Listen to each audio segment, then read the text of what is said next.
Welcome to Minexa.ai, the tool that removes the need for scraping libraries, proxies, and headless browsers by automating everything for scraping company profile listings efficiently.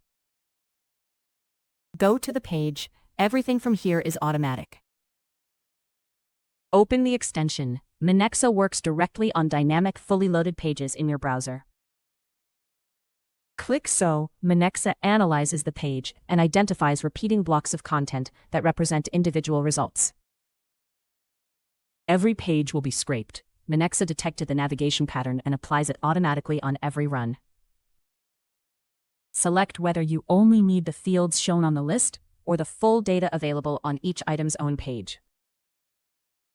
Most pages work with Continue. Choose Advanced Mode only when results appear after actions like selecting filters, expanding sections, or dismissing prompts. Confirm the highlighted section. This is all Minexa needs to build a reusable scraper. Every field is ready. Each one was found during training and stays consistent across all similar pages.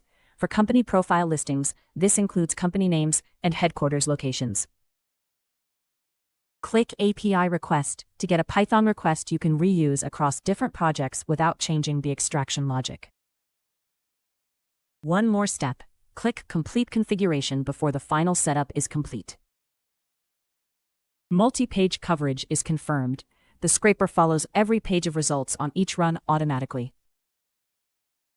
Everything looks good. Optionally connect Google Sheets or set a schedule. Then click to create your scraping job. Click Run. Each run is stateless execution over a stable scraper configuration, not a retrained model. Every value you see here is taken exactly as it appears on the page. Company names and headquarters locations are shown precisely as listed, without changes or merging. This ensures your dataset reflects exactly what was on Flexjobs.com at the time of extraction. Click Export. This same scraper can be run again anytime to pull fresh data without any reconfiguration. Get your first production dataset in minutes and reuse the same scraper for every future run without retraining anything.